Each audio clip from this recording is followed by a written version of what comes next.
all that we ever really have in life is relationship.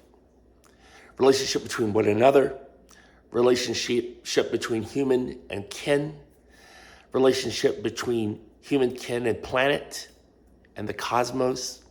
Relationship runs throughout the universe. Biocosmology is a science of relationship, new science showing us that all transformation and alternative realities are birthed out of, all newness is birthed out of relationship. As a matter of fact, this is something Robert Rosen hit on repeatedly when he, in his book, Life Itself, he talked about life springing forth from relationship. I love this phrase, relational thriving. I learned this from my new friend, Michelle Shevin. And Jeremy Johnson talks about relational emergence, something that Katrina Mitchell and I were having a conversation about at the last Transformations Retreat.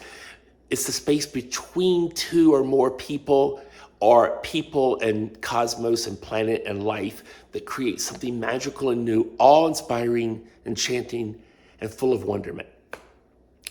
So why do I say this tonight? Well, it's on its own, it's important, but it has a lot to do with two things. One, the system that we reside in, and two, how our futuring should work. So first, let's touch on the system we reside in.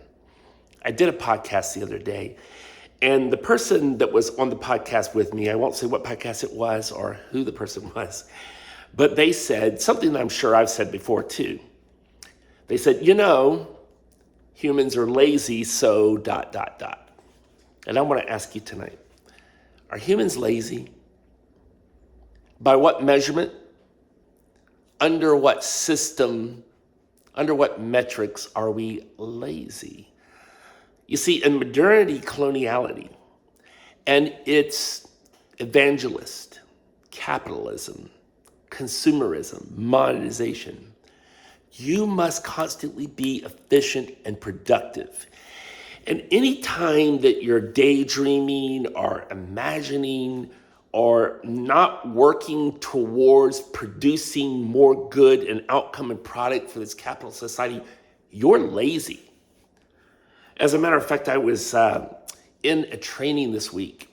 And again, the trend of universal basic services and universal basic income comes up. So no matter how you feel about that trend, there's a point to be made here. Because inevitably, somebody always says, we want to be really careful about that, because if we give away free money or free services to people, if we give away free healthcare, if we give away free housing, of course, some of this already exists in the world. If we give away free education, if we give away anything free, some people might be deserving, but the lazy aren't, because they're not pulling their weight. Now, there's a whole nother thing here where we could just say, look, we can have enough compassion for the fact that even if it's true that people are lazy, some people are lazy, I'd rather everybody be taken care of and be taken advantage of by some lazy people than I would to cut off my nose to spite my face, so to speak. But I want to question, are people lazy? Because really, laziness is a construct, a misanthropic construct, underneath the system of modernity, coloniality, and capitalism, because capitalism is a death cult. And it drives us, and it creates work and labor. Now, that's not to say that there aren't things that we like to do and produce and create. Yeah, sure, absolutely.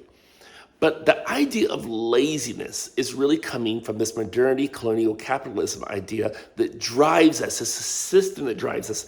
I wrote down some notes in this tonight because my business partner, 𝗟𝗶𝗯𝗲𝗀𝗃𝗀, the amazing futurist 𝗟𝗶𝗯𝗲𝗃𝗀, was sharing a TikTok video of a woman recently that said something amazing. And she said, our culture of convenience, and I wrote down what she said here, destroys our capacity to hope. And it's not just a culture of convenience, because convenience is a production of capitalism.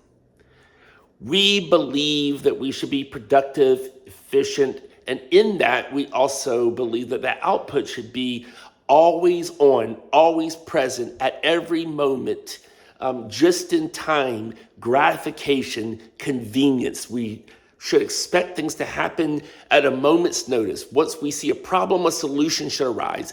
And if it doesn't, we lose hope. As a matter of fact, it would be very easy for me to say tonight that capitalism castrates our imagination and stops us from being imaginally promiscuous. I know you're used to hearing the word promiscuous as something that's awful, but really it's about liberation and wildness and reproduction and life. All life is promiscuous until the anti-life equation cuts it off. And so what capitalism and modernity, coloniality does is it cuts off our ability to promiscuously produce hope. And you see this even in the futures field. This is why recently I wrote an article called Hospicing Futurity. Because our futures thinking, our futurism, I know a lot of futurists hate that word. I'm going to use it tonight for a certain reason so that those of you who aren't familiar with the field of futures thinking as some formal discipline can understand what I'm saying here. As somebody else I saw recently say, futuristicality, which was really funny. Do we have to futurize everything? That's what that person said. Carries water for modernity, coloniality, capitalism. Yes, it does, because it's looking for trends inside of that system so that it can carry the water for capitalism, that we might be able to produce and be efficient and be convenient and be always on and have instant gratification. That's what tech, modern tech, hyper-tech solutionism is doing to you and I. And this is why presenting hyper-tech solutionism as all the trends of all the rage, the metaverse and the blockchain and AI and virtual reality and you name it, cryptocurrency, all of those things that are always about being productive, efficient, and it's child of convenience and instant gratification is emasculating your hope. And so what this woman says in this short video is, you need to get a slow hobby. You need to garden, you need to crochet, you need to do something that takes a long time so that you can redefine in your mind and in your psyche, and even in our collective zeitgeist, our relationship with time as a long internal experience. You've heard me many times say that we must transcend time and space through experience. And that happens in here. That's that transformative reality that takes place in there. And a slow hobby helps us to unlearn gratification. It helps us to unlearn efficiency, productivity, which are quick, and making sure that something comes out of it, and having convenience and gratification as a result. We have to slow down our futures thinking, and we have to have slower processes in our futures thinking and slower outcomes to our futures thinking. But right now, futures at large, it might not be you, so if it's not you, don't feel upset about this video. But right now, our futures thinking loves to point to the quick, because that is the future that's coming out of this dominant system of modernity, coloniality, capitalism. And capitalism is a death cult that is emasculating our imagination for alternative realities. The system distorts your perception of the future, and it manifests itself in another way. I'm just going to say two other things very quickly. So I already talked about the fact that when we think about futures today, we immediately gravitate. I know, you know what I'm saying is true. Say the word future, say futures thinking, say futurism, and you automatically go to tech, hyper-tech solutionism. And that hyper-tech solutionism is killing our ability to imagine. And it's not a bug, it's a feature. Because this dominant narrative doesn't want you to imagine that there's any other future except for this flat line. And that we can extrapolate that forward, and it survives, and you change. It remains the same, while you must change. So the other thing that comes out of this, and I want to just tell you quickly before I end this video, that I read a post this week where somebody said, all of the stuff that's happening right now is just flooding over me, and I am losing all hope. Again, that's a feature. It's not a bug. It's meant to happen. It's doing that to you on purpose. And this person's not alone. I felt it.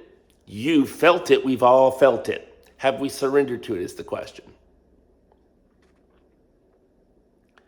And so this person ends this post by saying, no matter how much I am told that I need to keep doing futures thinking, that I need to imagine a better world, that I need to have hope, I just don't know that I believe it. And I think it's more likely that we're headed towards the end of the world.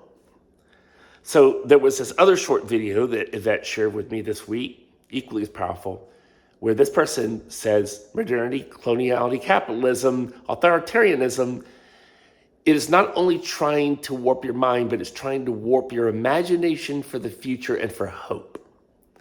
So one of the things that we do in Futures, besides promoting tech hyper-solutionism, is we also inadvertently carrying water for modernity, colonial capitalism, we promote the end of all things, which is apocalypticism. And it's the opposite of understanding that we can co-create, promiscuously co-create hopeful futures of transformative realities. This system wants you to think that can't happen. It absolutely not only can, it is a feature of the cosmos. And when we understand that, we have to understand that this system, as strong as it seems, is weak and fragile and brittle, but the cosmos is not. And when we align ourselves with what wants to emerge, rather than all these bright, shiny objects that get us excited about futurism, but also lead us to apocalypticism, because they're one and the same, then we will understand that there's a futures thinking that is about relational thriving, relational emergence. I wrote this last little piece down. It says, capitalism castrates our imagination so that we can't co-create with liberated, living futuring. And I hope that you understand now what I meant when I said, or I asked the question, are people lazy? This system wants you to think that only tech can save us. It's the solution. People are lazy, and that we are probably headed towards the end of the world. All of that is a complete lie. We're not lazy if we're not serving modernity, colonial capitalism. We're simply being human. Life. We're not participating in the system, and that doesn't make us lazy. If we find slow futures, which we need more than ever before, 𝗍𝗶𝗶𝗶𝗁 has been talking about this a lot, we need to slow down in order to solve anything, not speed up. Then we will understand that relationships with one another, not production, not efficiency, not gratification, not convenience, which all castrate the imagination from us and steal our hope, is what brings about a beautiful world where we co-create transformational realities. And I'll see you on the next Meditations and Transformations. Bye now.